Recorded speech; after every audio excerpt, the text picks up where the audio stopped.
जब ये फैसले आते हैं कि आपके दुकान के सामने आप स्टिकर लगाइए, तो आप जब अपनी पहचान साबित करिए, तो आप कहते हैं कि नहीं नहीं ये संविधान के खिलाफ है। तो ये दोहरा चरित्र अब देश में नहीं चलने वाला है। देखिए ये जो आदेश आया है ये हिंदू मुसलमान दोनों के लिए आया है, कोई एक धर्म के लिए नहीं आया। तो मैं कहता हूँ कि इनको हर चीज़ में आपत्ति क्यों होती है, जब सारे फैसले चाहे वो समान नागरिक संहिता हो, चाहे ये फल पे दुकान नाम लगाने की बात हो, जब सबके लिए समान कानून की बात हो रही, हिंदू को दिक्कत नहीं हो रही है, इनको क्यों हर बात में दिक्कत होती है कि देश में मोदी और उत्तर प्रदेश में योगी। तो देखिए इनका कोई विकल्प ही नहीं है, वो पहले भी था आज भी है। तो देखिए ये सब चीज़ें जो योगी जी को हटाने की बात हो रही है, इसमें कोई योगी जी का विकास कार्य कानून व्यवस्था आज भी नंबर 1 की है।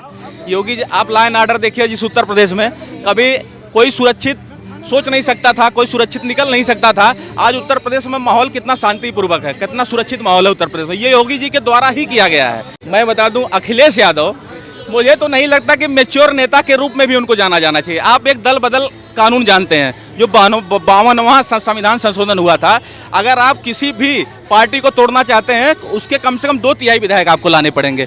तो भारतीय जनता पार्टी के 2/3 विधायक 250 के 2/3 करेंगे आप, क्या 100 विधायक होते हैं? वो उससे कमी होते हैं ना।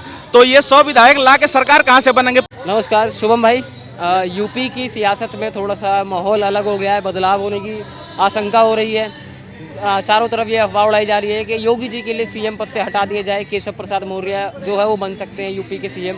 क्या कुछ देखते हैं आप पूरे इस मामले को लेकर? देखिए ये जो नैरेटिव फैलाया गया है कि योगी जी को हटाया जा रहा है, ये विपक्ष का नैरेटिव है, ये भारतीय जनता पार्टी का नैरेटिव नहीं है। क्योंकि विपक्ष देखिए पूरा प्रयास करके जो है तीसरी बार केंद्र की सत्ता से बाहर रहा। तो विपक्ष जो अभी देखिए 10 सीटों पे उपचुनाव है उत्तर प्रदेश में, तो ये लोग क्या कर रहे हैं, ऐसे नैरेटिव फैला के ये जो है भारतीय जनता पार्टी का संगठन कमजोर करना चाहते हैं उत्तर प्रदेश में। ऐसे बयानबाजी करके जो है उसमें विधानसभा उपचुनाव में इनको फायदा मिले, ये सब काम कर रहे हैं। रही बात योगी की, तो देखिए अभी भी वो नारा आज तक फेमस रहा है कि देश में मोदी और उत्तर प्रदेश में योगी। तो देखिए इनका कोई विकल्प ही नहीं है, वो पहले भी था आज भी है। तो देखिए ये सब चीज़ें जो योगी जी को हटाने की बात हो रही है, ऐसा कुछ नहीं है। मैं बता दूं ये थोड़ा सा जातिगत लोग बट गए उत्तर प्रदेश में, इसलिए थोड़ा भाजपा की सीटें कम आ गई। इसमें कोई योगी जी का विकास कार्य कानून व्यवस्था आज भी नंबर 1 की है। योगी जी आप लॉ एंड ऑर्डर देखिए, जिस उत्तर प्रदेश में कभी कोई सुरक्षित सोच नहीं सकता था, कोई सुरक्षित निकल नहीं सकता था, आज उत्तर प्रदेश में माहौल कितना शांतिपूर्वक है, कितना सुरक्षित माहौल है उत्तर प्रदेश में, ये योगी जी के द्वारा ही किया गया है, उनके प्रशासन शासन द्वारा किया गया है। जैसे कि आपने उपचुनाव की अभी बात करी, तो उपचुनाव में 10 सीटों पर चुनाव होने वाले हैं। अखिलेश यादव पूरी तैयारी में है। अखिलेश यादव कह रहे हैं कि लोकसभा चुनाव में ही जनता नकार चुकी है, तो उपचुनाव ले लो या विधानसभा चुनाव ले लो, योगी जी का आना जो है वो मुश्किल है। क्या कुछ कहना चाहते हैं? देखिए जो उपचुनाव होने वाले हैं, इसमें जनता जो अखिलेश यादव ने जो नैरेटिव फैलाया था संविधान खतरे में है, राहुल गांधी ने जो 8500 रुपये का खटाखट का जो झूठा प्रचार किया था उत्तर प्रदेश में, अब की बार जनता जवाब देने वाली इस 10 उपचुनाव विधानसभा के। आप देखिएगा भारतीय जनता पार्टी मैक्सिमम सीटें जीतेगी, 10 में से मैक्सिमम सीटें भारतीय जनता पार्टी जीतेगी।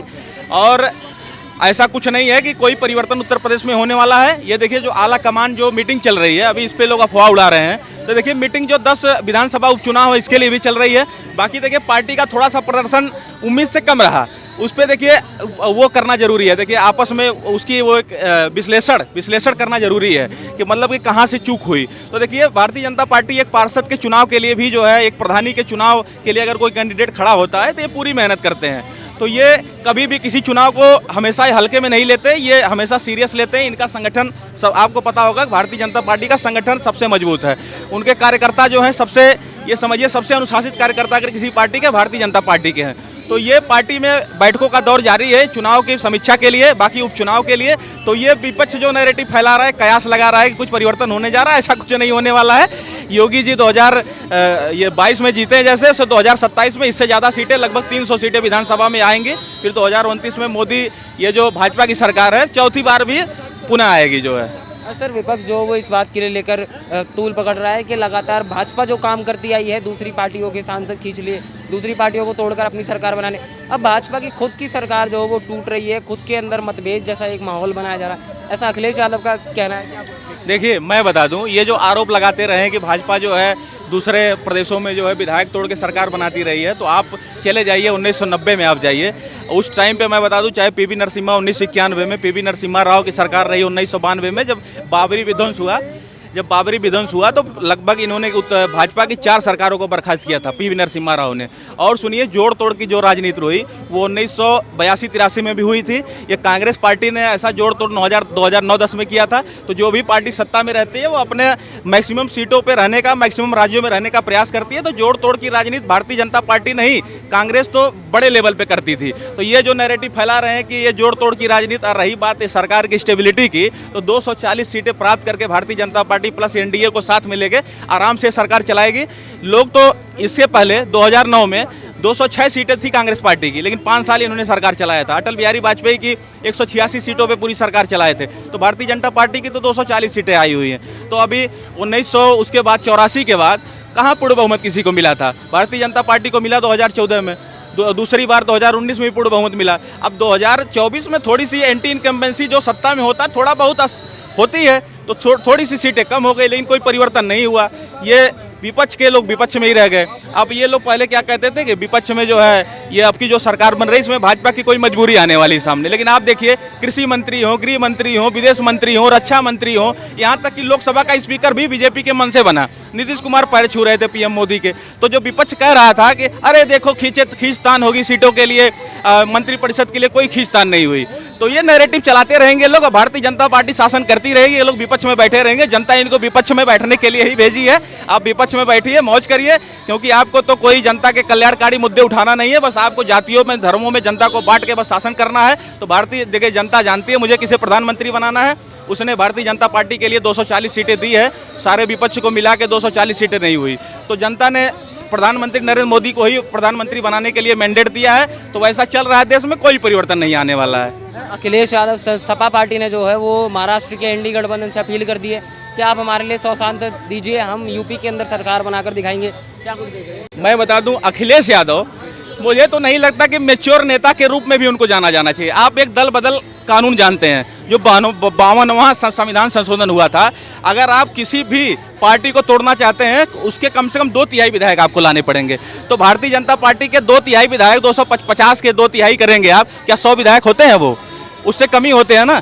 तो ये 100 विधायक ला के सरकार कहाँ से बनेंगे? पहली बात, जो विधायक टूटेंगे 100, वो तो पूरी तरीके से उनकी तो मान्यता ही रद्द हो जाएगी विधायक की। तो ऐसा कुछ नहीं है, ये बस केवल भारतीय जनता पार्टी में ये दिखा रहे हैं कि यहाँ पे टूट फूट का माहौल है। जनता को बरगलाना चाहते हैं फिर से, कि लोग जो है ये सोचे कि भारतीय जनता पार्टी का जो सरकार है और संगठन में वो कुछ अच्छा नहीं चल रहा है। बस ये दिखाने का प्रयास करें। जबकि मैं आपको बता दूं कि भारतीय जनता पार्टी का संगठन और सरकार दोनों एक साथ हैं।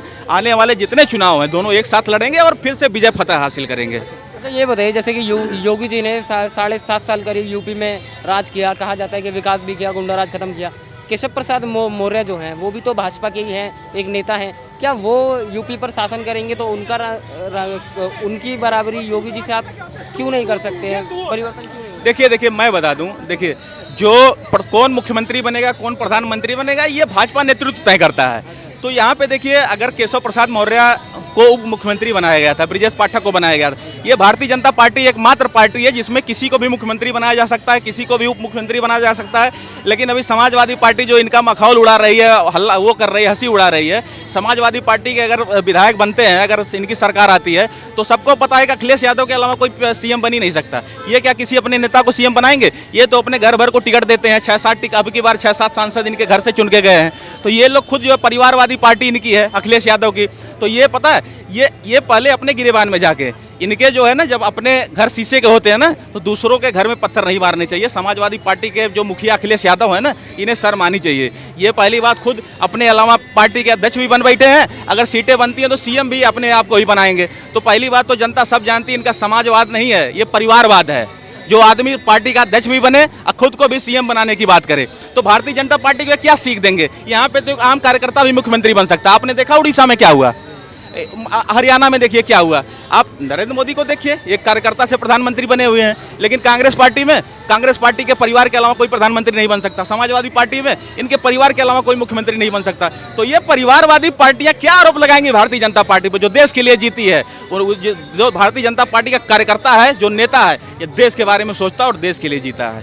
अच्छा सर, ये बताइए, ये भी जो कांवड़ यात्रा निकलने वाली है उसको लेकर बड़ा विवाद हो रहा है, चाहे पक्ष हो चाहे सत्ता पक्ष हो, दोनों तरफ से ही ये कहा जा रहा है कि योगी जी का जो एक फरमान जारी हुआ है कि सभी दुकानदार हो, फल स्टॉल वालों के लिए अपना नाम की प्लेट जो हो वो दुकान के बाहर लगानी पड़ेगी, ये कितना सही लगता है?